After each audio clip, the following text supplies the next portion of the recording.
Hi guys, welcome back to our Fresh Friday. Woo, woo, woo. And you know what, guys? It's on a Friday. So basically, today we have nice topic for you guys. And you know, it is very juicy. Or what do you think? I think it is juicy, but I don't know if some people would say it's nice because it's really overcoming church heartbreak. Church heartbreak? Yes, church heartbreak.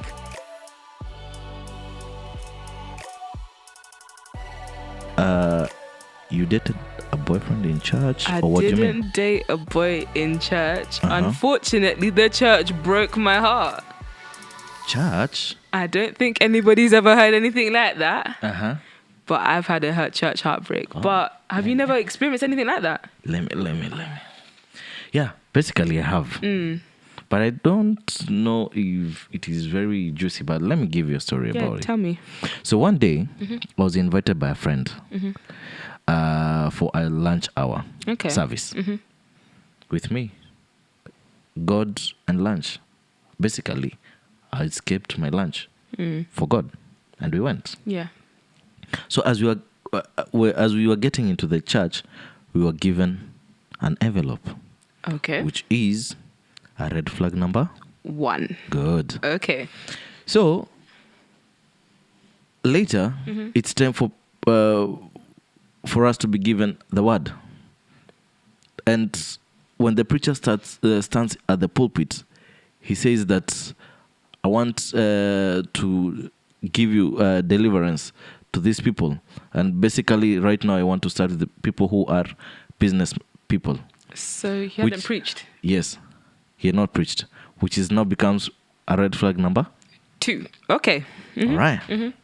Little did I know, when when the business people were asked to stand, he said that if you know you are a business person and you need a blessing or to be delivered for your business, you have to put 5,000 Kenya shillings into that envelope that you're given, which becomes a red flag number 3. So they were heavy on the business people, not anybody else. Yeah. But this is a church. Yeah.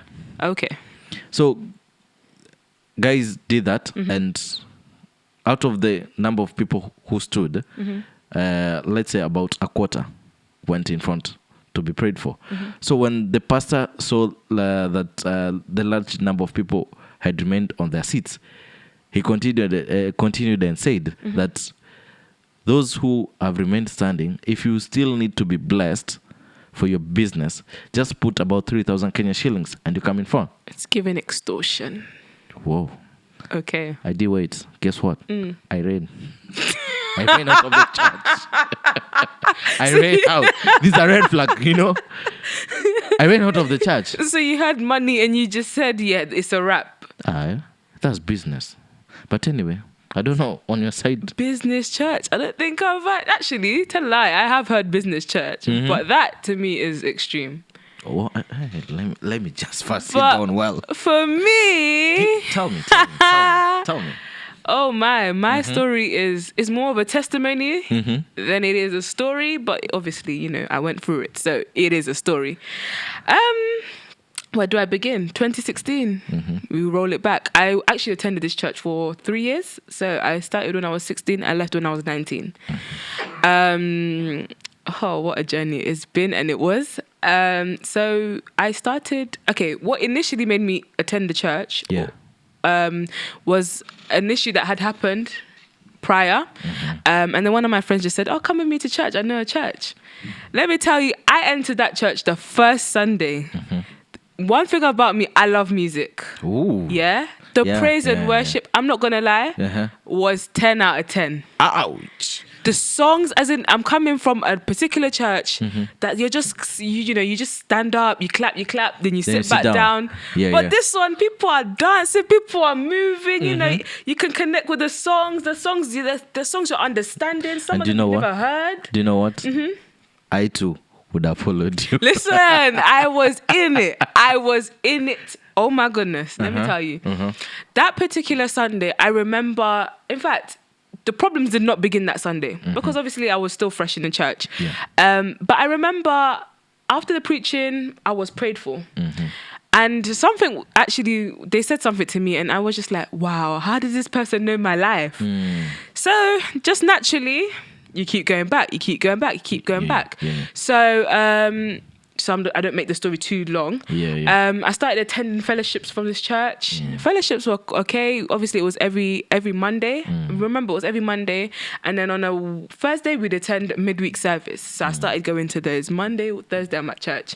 Sunday, I'm at church. You start like that. Okay, cool. Now you've become a church girl. Now I've become a church girl. Now I'm really feeling it. Like, I'm feeling the power. Obviously, like, because, you know, a church with young people is different. Like, it's out of this world. You're seeing people your age, younger than you. Everyone's there just to worship God. It's You're full not of being energy. judged. Do you know what I mean? Energy, Exactly. You know? So I attended this church. So I think fast forward. I remember, I think it was the first April. It was the first Easter that I attended. So this was in 2017. This seat, no, I'm not going to mention the name because I know if I mention the name, it's going to... People know. No. But there was a particular giving. And they named it, there was a particular name they gave this giving. And it was a seed to sow in the month of April for new beginnings and everything because obviously of the resurrection of Christ. They, at that point, had said that 100 people should give £1,000. So to me, I'm thinking, £1,000, 100 people? I didn't think people could do it. But I remember seeing people running to the front to go and get those envelopes because they had particular envelopes. Just like you said that you were given envelopes. There was one envelope that said £1,000. So people ran. Obviously, me, I'm thinking, wow, these people have money. Like, I want to like be a part of this. Like, where are these young people getting money from? Do you get? And that time, were you working? At that time, I was working, but I was also a student. I was actually doing my A-levels at the time. I was working part-time. And when I say I was working part-time, I was working at McDonald's. So it's not... At that time, we were being paid £5.60 an hour. Like, it wasn't money. Do you know what I mean? So I remember, actually, I only gave £20. And to me, that was a lot. Like, I was I've done something. Okay, so fast forward... they continued doing these givings. But obviously, I wasn't partaking in these givings because I don't have that sort of income. True. So it got to, I think, towards the end of 2017.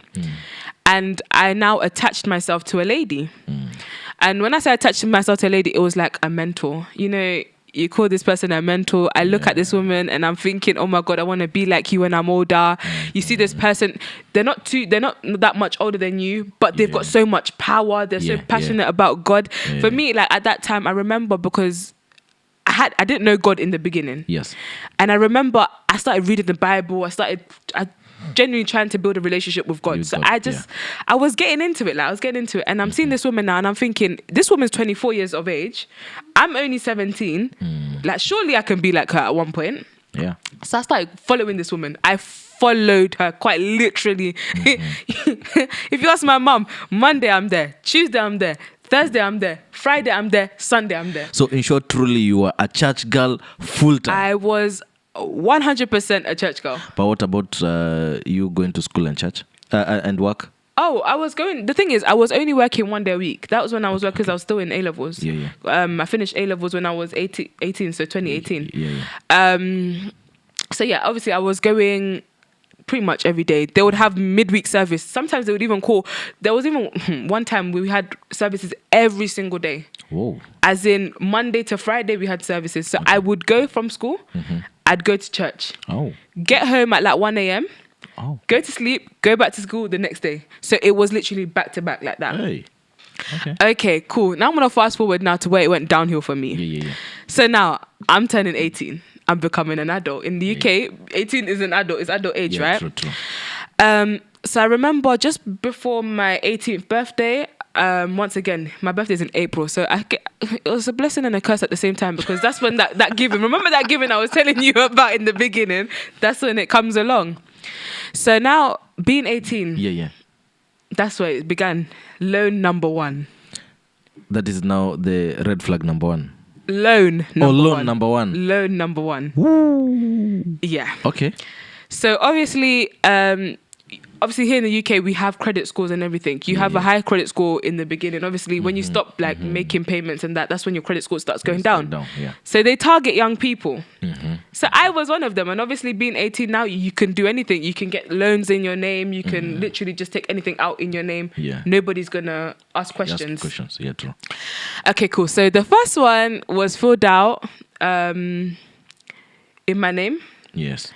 I had no, like, I wasn't aware of this. Yeah, so I remember that it was, they obviously, you know how you do members sign up? You sign up as a member. Yeah. So they have your name. Yes. They have your age, they have your address and everything. So you sign up as a member. They have these like details. So loan number 1 was taken out. Sometimes I look back and I think, wow, loan number 1 was worth, I think, if I'm not mistaken, it was the £7,000. If I'm not mistaken. Ooh, $7,000. That's a lot. That's Okay. a lot. That was loan number 1. Yeah. I remember they took it out as in a business. It was like a business account and everything. Yeah. Okay. So they took that one out. And they took the card and they took everything and they went with it. I remember this lady that I remember calling my spiritual mother or whatever. Now who's your mentor? Who's my mentor now? Yeah, She's telling me, no, it's fine. You know, you need to give. We'll pay back the loans. So I'm thinking, you know what? Yeah, let's do it. Cool. So that's done now. Yeah. Pushed to later on in the year. I think it was maybe July, if I'm not mistaken. I got ordained. Oh, as who now? As an evangelist in the church. Girl. The church girl herself. The church girl herself. No, wait. Now we have the loan. Now and now you've now been a consistent. I've been a consistent member for about member of the church. Yeah, and each and every day you're attending the services. Now I'm going full blown. You know, girl, you had zeal. Oh no, zeal, definitely. You know? I was definitely passionate about it. That I can say I was passionate about. No, you're an evangelist. Okay, so now I'm being told you will be ordained as an evangelist. And to me, I'm like, yes, I've made it. Like, this you is know, what you want. this is what I wanted. This is what I prayed for. This is everything. Because I remember looking at the lady. The lady at that time was a minister before she became a pastor. So I'm thinking, I'm following in the right steps. You know, I'm gonna be this powerful woman. Like I can pray because I was an intercessor, so I could intercede. Like I was making it. Yeah. Cool. So now that was, I think, red flag number 2. But at the time, you don't think it's a red flag. So I became an evangelist. Stayed in the church. Now it started going downhill again. I remember, so this is now when I finished A-levels. It's summer holidays. I'm working literally every single day. And bear in mind, remember, like I said, in 2018, I don't even remember what the pay was. It was still very low. It wasn't what we're getting now. It was still very low. So I remember I would go to work. Now, this is where my mum even, God, I thank my mum for being and standing there for me, with me, throughout it all. I remember I would wake up, I start work at 6 a.m. From 6 a.m. I work until 3 p.m. 3 p.m. I wouldn't go home. I'd go to someone's house because I knew if I went home, my mum wouldn't let me out the house. So I'd go to someone else's house. Once I go to their house, we'd go to church together. Sometimes church, bear in mind, I live in southeast London. Church would be in North London. Ooh. Yeah. It's quite far. So it's far. So I would go to North London. Church would now finish at like, let's say 11 p.m. I don't have no means to get home. I'm not going home by car. Like I can't drive. Like at that time I had no license. True. So I'm going by public transport. It's nighttime. North London by myself. I would make it home. Once again, like I was saying, I would go to school and come back late. I was doing the same thing for work, Monday to Friday. Wow. Literally. I remember at this time as well, this is now when they started calling for offering more often. So now it became a problem. In the beginning, I think at one point it was like £50 every week. At this point, it became £150 every week. For somebody that's working, I can't remember. If I say maybe I was on £9 an hour, let's say £9 an hour. £9 an hour, I work 8 hours a day. You could do the maths. Do that for 40 hours a week. It's not substantial money. True. £150 a week. I think I gave it twice and I got tired because I couldn't do it. Anyway, so it went downhill for me now. when that started happening. So I remember this mentor of mine, she pulled me to the side and she just said to me, "Oh, Louise," because obviously they knew me as Louise. "Louise, you're becoming very weak, you know." And I said, "Huh?" She said, "Yeah, it looks like you don't listen to this particular pastor's preachings." Yeah. I was about to say the name, my goodness. "You don't listen to this particular person's preachings." Yeah. That was red flag number 3 for me. And at the point, I clocked, but I didn't notice. Yeah. You want to say it's just here, but you can't see it. But you can't see it. Like, it's in your face, but you can't tell. Yeah. And I remember even thinking, like, why is she not asking me or telling me I haven't been reading the Bible? Why is she telling me I haven't been listening to this particular person's preachings? Yeah. So I remember at this point, because I remember I was tired. I was mentally, I was physically, I was drained. Literally, I was drained. So I remember, like, just saying to her, like, I really want to try. I really want to try harder. So at that point, actually, they had told me to move out of my mum's house because they noticed that I was drifting, and I kept telling them, obviously my mum's telling me I can't attend your meetings and everything. Yeah. So they started to see, no, this girl, she's going out. We don't want that. Yeah. So now they had told me they were to buy a house. Yeah, they were to buy a house. Oh, wait, we haven't even got into the houses and everything that they own. But they were to buy a house and I was to move into the house. I thank God. Listen, till today, I really say thank you, God, that house, the agreement had not fallen through before I had left. Okay. Because I genuinely would have been stuck in a place that I don't think I would have been able to get out of. Yeah. So fast forward now, 2019... everything is going like downhill now. I'm getting tired. I'm in uni. I remember I used to go to uni Monday to Friday. I'll stay at uni. Friday night, I'm getting on a coach. I'm coming back to London because I have to be at church on Sunday. Like, I didn't have, that uni experience everyone says they had. Yeah. And I didn't have it. And at that time you are an evangelist. I'm evangelist Louise, powerful woman of God. So I know you wouldn't like to miss it. No, evangelist seats. Most evangelists are sitting in front. We're close to the front, as in we can touch the mahuta, the oil. We can touch. You can touch. Hand of God, I receive. Oh my! So at this point, I remember I was getting tired. Bear in mind, we're giving this extreme giving. I am now paying for coaches every weekend. No one's helping me, by the way. Yeah. I'm the one out my own pocket. I'm taking out this money. I'm not working enough hours because actually I used to come back. My in first year, my lectures used to finish at like 12 o'clock. So I get on an earlier coach. Yeah. I'd come to work at 6 p.m. because my coach would end at Victoria Station, and I was working in Victoria Station at the time. I'd go straight to work, finish work at night, go home. Go to work on Saturday, then go to church on Sunday. Then now go back on the evening coach on a Monday. On Sunday evening back to uni. So that was it. And I was getting tired, and I started getting tired. Obviously now they're noticing this girl is she's withdrawing. She's withdrawing. Yeah. So I remember at this point my heart was telling me, you've got to go. Like, you've got to leave. You've got to run. But at this point I'm struggling. Like, I'm battling because these are the only people I've known for the last 3 years. I don't know anybody else. I remember at that time, my closest friends, I had like distance completely from them. Yeah. Like, I had genuinely taken a step back from them. I had nobody. My mum, my brother, all of them had warned me, and I was just like, where do I go? Like, how do I get out of this? I didn't know how to get out of it. So I remember now, it was maybe, I think it was, I don't know, September, roughly towards the end time when I was leaving. Leaving this place. Yes. So once again, another loan number 2 in my name. This one was now a student loan. That was worth 2K. Yeah.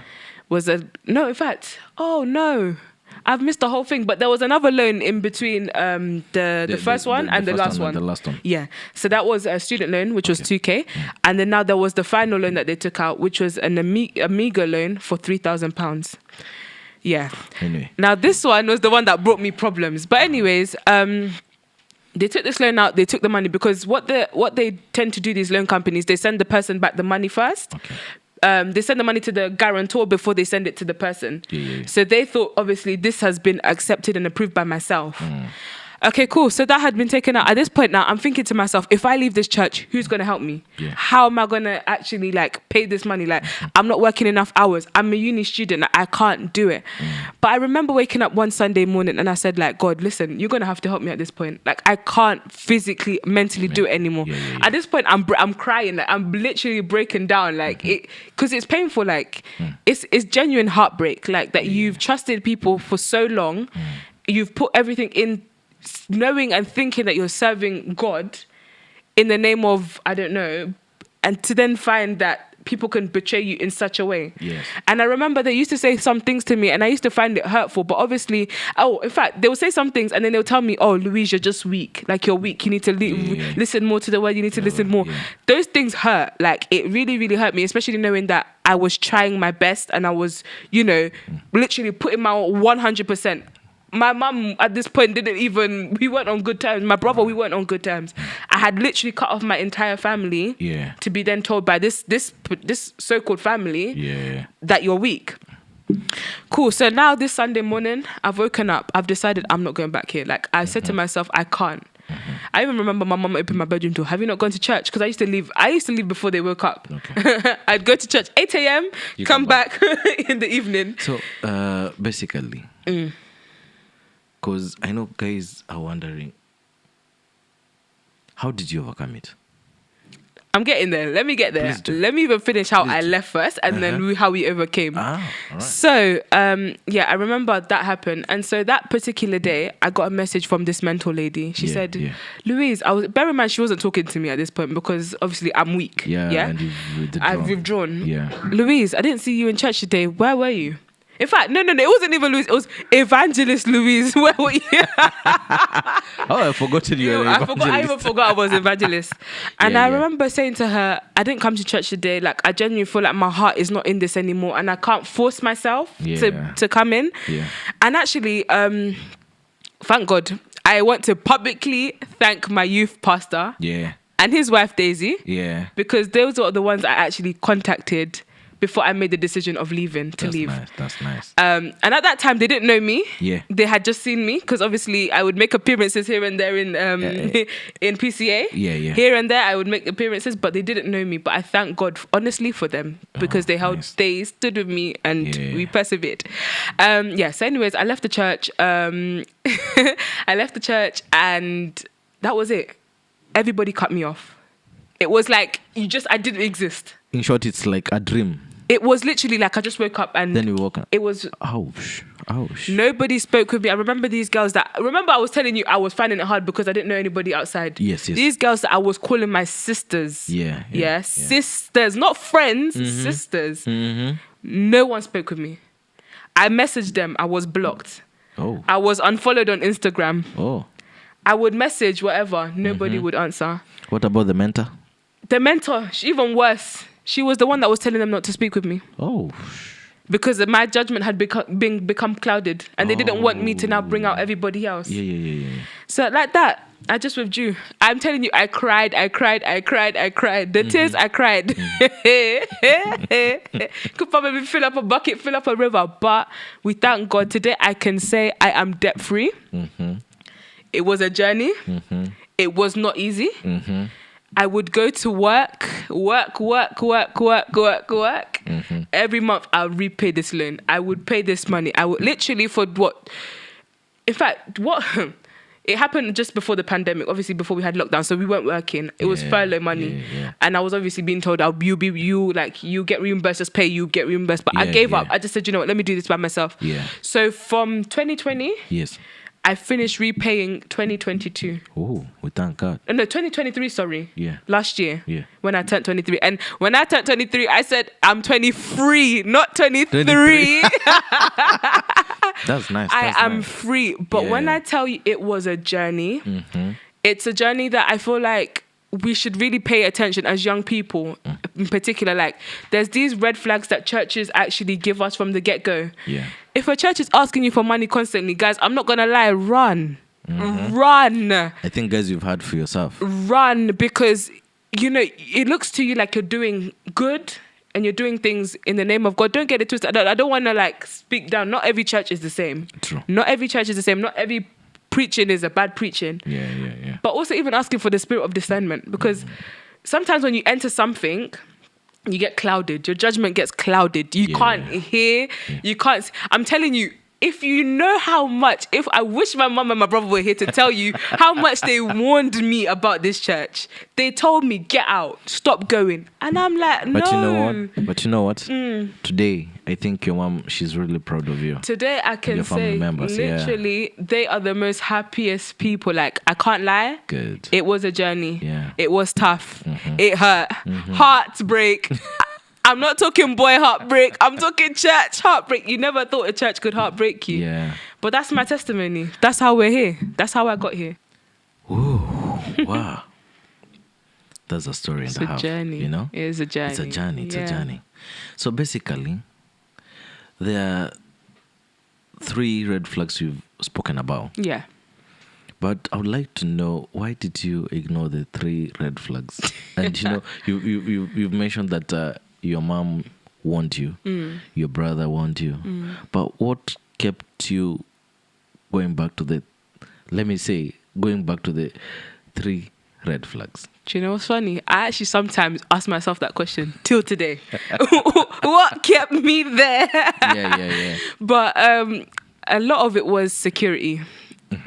I think growing up as a child, I wouldn't say my background is bad, because that would be me telling a lie. But it was more, I think I was what do you call it? Like you know, second child. We're called like the ones that always have problems. So I had a lot of cheeky. You know, second ones are seen like cheeky. Yeah, the cheeky children, one. you know, I always had problems at home, and basically. all negative things. Yeah. I wouldn't have problems outside, but I'd have problems at home. So I think there I kind of found people that look like me, people that had gone through similar situations. Like I was saying, you know how I mentioned this mentor of mine. Yeah. If you had heard her story, it was like we connected. Like there was something that linked us all together. Because actually we had, it's like a clan. It was like a clan. So she was like our mother, and then we had sisters. So all of us, literally, our backgrounds were the same. So I felt like, I can actually connect with these people. Like, we are similar. It's like looking at a mirror and you're seeing your reflection. So I felt comfortable. Like, I genuinely felt like that was it. Like, I found love. That was love to me. And you know, they say, birds of a feather flock together. Literally, no, that is literally what it was. Like, we were flying together. Like, nobody knew we didn't know what we were doing, but we were going at it. And obviously, outside of church, it was really hard for me at that time, because obviously, you know, when you're a teenager, you're still even trying to discover yourself. No one understands themselves. I couldn't actually bring it to my friends outside of church, because I didn't ever think that they would understand me. I thought people would judge me. You know, at that time, people are very judgmental. Like, you actually don't know who's your friend at that point. Like, because everybody is a bit like, you know, So that's what made me kept me going back. And also, like I said, the music. That praise and worship, I cannot lie, and I'm not going to sit here and pretend. That praise and worship was on top. It was the instruments. It was the praises. It was African praise. Sometimes they used to bring African praise, and we would dance until we sweated. It's a concert. It's more than a concert. It was more. In fact, we used to actually have concerts as well. We would have bits and... It is well. Don't mention Listen. Because if I was in your shoes too, because of music, you keep going back. Yeah, it tends to happen. But you know, we focus like a lot on the negatives. Yeah. But do you think, like, what do you think is a positive? Like, how do we spot a good church? Like, because I know there's loads of good churches out there. Very like, true. what are some of the things that we should look out for? Very true. I think with me, I'd say a strong church that is biblically teaching about the Word of God. Definitely. Not a church that is full of, let me say, a pretending Word of God. Prosperity teachings. Yeah. I think basically that's the best thing. No, definitely. There needs to be that balance. Like, obviously, you can obviously ask for giving and everything, but keep it, like, let the like the biblical things be more than these prosperity preachers, because a lot of these young churches unfortunately are prosperity preachers. Give £100 and you will prosper tomorrow. Do you know what I mean? There are those who are being told that it's good that you walk on the red carpet as you march into the church, because after you leave you'll be blessed. You know. It is well. But I think also another thing is the spirit of discernment. Like, I think being a person that is able to pray and ask God for discernment is so important, because like I get that, you know, all these churches, like there's so many nowadays, there's loads of churches. You walk down the road, there's at least 5 churches on this one particular road. Out of those 5, I don't want to say that a particular this road, that maybe out of those 5, 2 of them there you can say, I don't want to say a proper church, but proper churches over the other 3. But asking God for a spirit of discernment, like before you actually get involved and you get tied into it, I think is so important. For me, I didn't do that. And hence why I was trapped for 3 years. And I have to say it was trapped, because that is the truth of the matter. But I remember towards the end is when I started praying. I said, God, no, you need to show me the way. You need to show me the way. Yeah. And as he showed me, like he started revealing to me, this is it. I came out. I came out. True. Yeah, I think heavy on the spirit of discernment. Yeah. Also, I would say, looking for a church that guides you to seek God's will, than a church that leads you to be spoon-fed. Definitely so, yeah. Like, if it is Bible study, not to be told that, and God said, and you've not even read about what God said about what you're being told about. Don't wait for that person to tell you God said. And you yourself can read for yourself and know what God said. Definitely. Seeking God for yourself. Yeah. Finding God for yourself. Like I think church is a really good thing. I'm not saying church, you don't go to church. Church is really good, and church is a fellowship where we come together as Christians, like to strengthen each other as well. Yeah. But finding God by yourself, I'm heavy on that now. Another thing. Let me cut you short. Another thing. You see the way you said about the praise and worship and all these on top in that place. Yeah. Right? Even here I can say still it might not be on that top as that top. But there are churches which are strong in worship and prayer. Definitely, yeah. In their own way, which is on top. Yeah. Literally, it's a lead church on their own way. So I think also basically that's another thing that we can look upon. Definitely. Yeah. I'll tell people, honestly, let us all allow the Holy Spirit to lead us. Because some of us, sorry to say, we let our hearts just to pour out because we've seen our friends are going to that side. If Lois is going to that church, then that church is a lead church, I have to go. But basically, it might not be. Because, as you've heard, maybe she was going maybe because I might be going because of my friends are going to that church. But what is the Holy Spirit leading you yourself? It's better I leave my friends to go to that church, and I go to the church that the Holy Spirit is leading me to. Then I'll now be a pillar to bring my friends out of that bondage to the right path. That they need them, that they're needed to be. Definitely, like you said, run. It's good. I ran for myself. No, I saw danger in front of me. you ran, but I think we could call it a wrap with that topic. I think, so guys, in the comment section, let us know. Have you ever experienced a church that, has caused you heartbreak? What is a church red flag? What to look out? You can encourage somebody there in the comment section, because, there is loads of people with a story that is like mine and are scared to let it out. So, thank you guys. Tell them to share. Yeah, you can share your stories too. We'd love to read them, and also you might be encouraging someone. Definitely. So thank you guys for watching. Don't forget, we are streaming on all major social media platforms. Audio listeners, we got you covered as well. Yeah. And we'll see you on our next episode. Yeah, and as you comment on all our social media platforms. Thank you. See you on our next episode. Bye.